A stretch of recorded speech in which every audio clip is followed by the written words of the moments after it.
Hey, well, this was a slow production month, but I didn't want to end the month off without doing anything, because that's a little ridiculous. So, even though the last video I uploaded was a Q&A, that was a month ago, so we're gonna do another Q&A. I do have a couple video ideas that I want to work on for next month, but just for the time being, I threw up another little thingy on the community tab and asked you guys if you had any questions to ask me, so I'm gonna answer some of those now. Going forward, I may not be doing this frequently, and this wasn't planned, but here we are. Before we get into your questions, though, I do have a little sponsor for this video, so I want to take a minute to talk about today's sponsor, Mech Arena.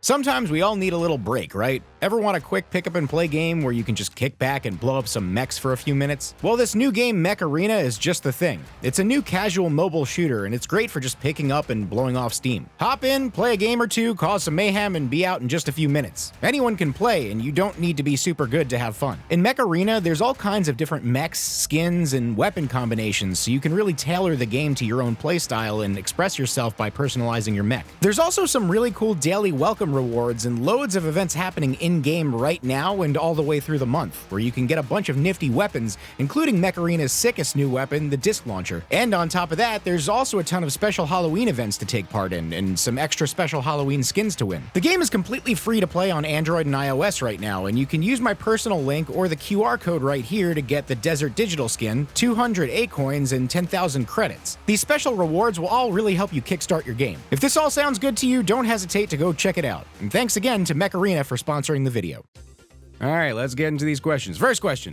What do you think Nintendo could do to make NSO better? What would you remove, /add, etc.? Also, what is your opinion on cheese?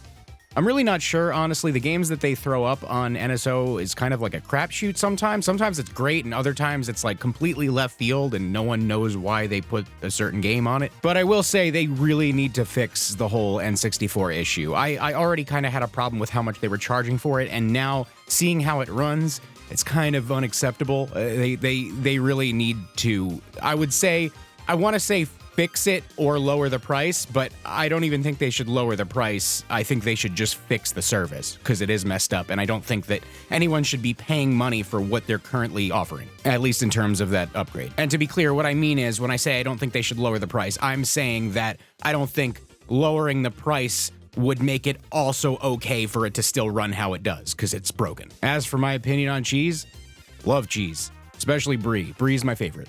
What is your opinion on emulation? I've been emulating games since I was about 9 years old. I'm a big supporter of emulation. There's this big misconception across the internet that emulation is illegal. It's not. Emulation in and of itself is not illegal, and it's very good for video game preservation. And there's amazing things you can do now with emulation, so I think it's overall a positive thing for video games as a whole. I personally prefer to play games on their original hardware or something close to it. Like, for example, I have a Mister. I really like FPGA, but I fully support emulation.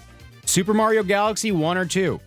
Fun fact, I'm really not that big of a fan of the Galaxy series overall, but 2 beats the hell out of 1. I'm sorry. Like, I get that Galaxy 1 had the wow factor, but 2's level design is way better in my opinion. I also like the streamlined approach to Galaxy 2's level select. Like Galaxy 1 has a hub, but it's not really like an exploratory 3D Mario game, so it's kind of weird. There is a hub, but it's not like, you know, Peach's Castle, and that's not what kind of game Mario Galaxy is anyway. So I think a regular level selection screen is a bit more fitting for the kind of game that Mario Galaxy is. Kingdom Hearts retrospective when? Do I look like King K to you? Are there any games you love the aesthetic of but can't get into the gameplay or vice versa? Any guilty pleasure title you enjoy? What are your favorite and least favorite parts of making videos and such? Surprisingly, I don't really think so. Usually whenever I like the aesthetic of something and then I end up eventually playing it, I do end up liking it. I don't think there's ever been a time where I really liked how a game looked and then played it and then didn't like it. And I mean games that I just play for fun, not random stuff that I play on my channel that I'm like, this kind of looks good, and then it plays like garbage. I don't have any guilty pleasure games, because if I like something, I like something. I don't really consider things guilty pleasures. I did make a video before that had the word guilty pleasure in it, but that was just sort of like for the topic. I typically, if I like something, I wear it. I just own it. So I don't have anything I'd actually refer to as a guilty pleasure. As for my favorite and least favorite parts of making videos, All right, this is gonna sound a little weird. I actually hate making videos. Even when I come up with a topic that I'm excited to talk about, I still don't really like the process of making videos. And I've always been this way with everything that I do. Like, for example, some of you know that I'm a songwriter. I hate writing songs. I absolutely hate writing songs, but I love when the song is done and the song is finished and now I have a song and I like the song, but I don't like the process of actually making it. Some of you also know that I'm also a skateboarder. I don't like learning a new trick. That sucks, and a lot of times it hurts. And it's a struggle. But then when you finally land the trick, that's the cool part. That's the payoff. I will say, if there's anything that I do enjoy, it's definitely the voiceover portion, because I get to actually perform. And I guess that makes sense too, because when I record a song, I like singing. I don't like having to write the thing that I sang, but I like singing. So I guess that's a similar thing. I like the voiceover part because I get to actually perform. So yeah, I don't want you guys thinking I hate being a YouTuber. I like the videos that I produce. I like when I'm done and I'm like, I made this. But the process of making this is a struggle. Sorry if I ruined the magic for anybody. What's your opinion on the Punch-Out series, and do you think Nintendo should resurrect it? I think Punch-Out's cool. I've never been very good at it, but I think it's a cool series. The Wii one was apparently great. Everything I've seen of it, it looks really good. So I think that's a series that they should really resurrect. It seems like that would do pretty well. Which tattoo is your first, and when did you do it?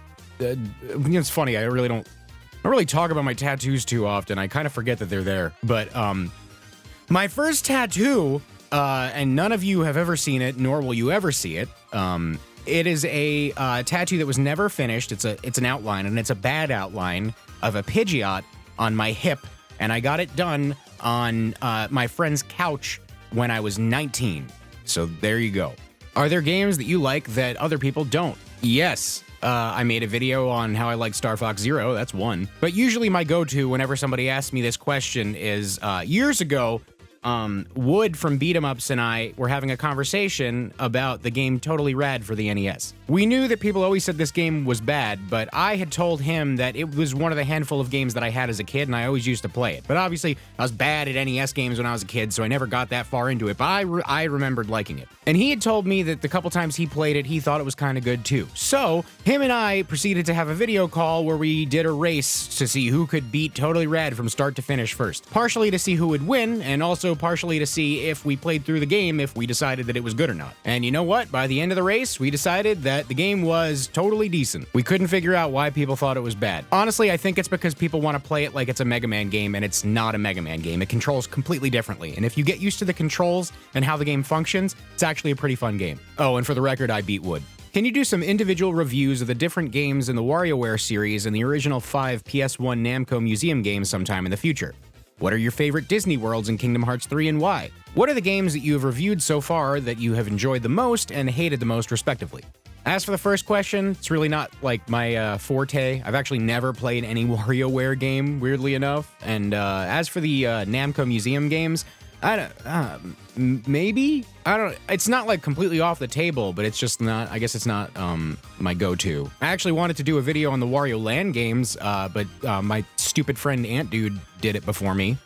So I don't know what I'm gonna do about that yet. As for my favorite Disney worlds in Kingdom Hearts 3, probably the Toy Story one and the Pirates of the Caribbean one. As for why, I really like Toy Story, for example, and that world was pretty creative and fun. But the only thing is the You Got a Friend in Me music looping endlessly made me want to lay directly in traffic. And the Pirates world, kind of same reason. Pirates of the Caribbean's really cool. I think that world was super creative and fun. I feel like they could have done more with it. I wish they did more with it, but it was really interesting. I liked it. It's just that I felt like they gave me a whole sandbox, like it was Wind Waker, only to look for crabs. And as for the third question, I could not even tell you which one I like the most, but the ones that I've hated the most, Balan Wonderworld and Tony Hawk's Pro Skater 5, which I couldn't even actually make a proper video on because that game was so bad. Do you prefer 2D Metroid over 3D Metroid? Also, what is your favorite 2D Metroid game? Okay, this is a difficult question because I want to say 2D Metroid, but I haven't played enough of a 3D Metroid game to really make an assessment. But then again, I guess that kind of proves my point. I've played a few hours of Metroid Prime, and I actually played some of Other M when I wanted to make a video on it years ago, but I've never really gotten that far into a 3D Metroid game. But I guess that is my answer, because if I had really liked it that much, I would have kept playing. Not to say that I wouldn't like it, it just didn't hook me like the 2D Metroid games do. So yeah, I'd say 2D Metroid. And as for my favorite one, it's still gotta be Super. I love that game. But whoa, I just played through Dread. Yo, Dread is so good. Please go play Dread. And also, Ninty don't want to hear this, but AM2R is also a very good game. All right, I was gonna end it there because I was intending on only doing 10 questions, but I do want to answer this last one specifically for one reason. What do you think makes a good sandwich? Any recommended snack for stress eating? All right, personally, what makes a good sandwich for me, you need the meat and cheese, but in general, my rule is I need something that has a little bit of a sour kick to it. And also the sandwich can't be dry. So for example, the sandwich needs to have vinegar in it to some degree, either by using vinegar, using mayo, which has vinegar in it, pickles or banana peppers, something that has that sour vinegar kick to it. Anytime I make a sandwich that doesn't have that, I feel like it's lacking something. Essentially, it's the same reason that people put pickles or ketchup on a burger. I'm very into the minutia of food. That being said, I wanted to answer the second part also. I don't have a recommended snack for stress eating because I highly advocate against stress eating. If you feel like you absolutely have to do it, I would definitely go for something that is protein dense, that has a little fat in it, for example, but I would not go, do not go the carbs route. That's gonna mess you up. Don't do that. In general though, I do not promote snacking. I think snacking is very bad, and it's a habit that is pretty new in terms of us as a species, and it's a very not good thing to do. I'm not gonna dive deep and explain why, but just know that it is typically something that is not good for your body, your metabolism, your blood sugar. It's just not a good thing to do. I know that in 2021, we like our snacks and we think that we're gonna die or something if we don't snack during the day, but it's not something that you need to do. You just don't. And also, if you eat the right things and you eat better and you don't eat as frequently, you start not feeling like you need to snack. But that's a whole other topic and a whole can of worms I'm not opening today. On that note, thanks for all your questions. I'm sorry for the ones I couldn't get to today, but this will definitely be something that I do on occasion. So if I didn't get your question today, I'm sure I'll get to it eventually. And if you watch the whole Q&A, thanks for making it to the end. I'll see you next time. Hey, thanks for watching the video. If you liked it and want to see more, there's a couple other videos right there you can check out. And if you want to see everything I do, tap the subscribe button and the bell icon, and maybe one day YouTube will show you something that I upload. And if you want to help support the channel, I also have a Patreon too.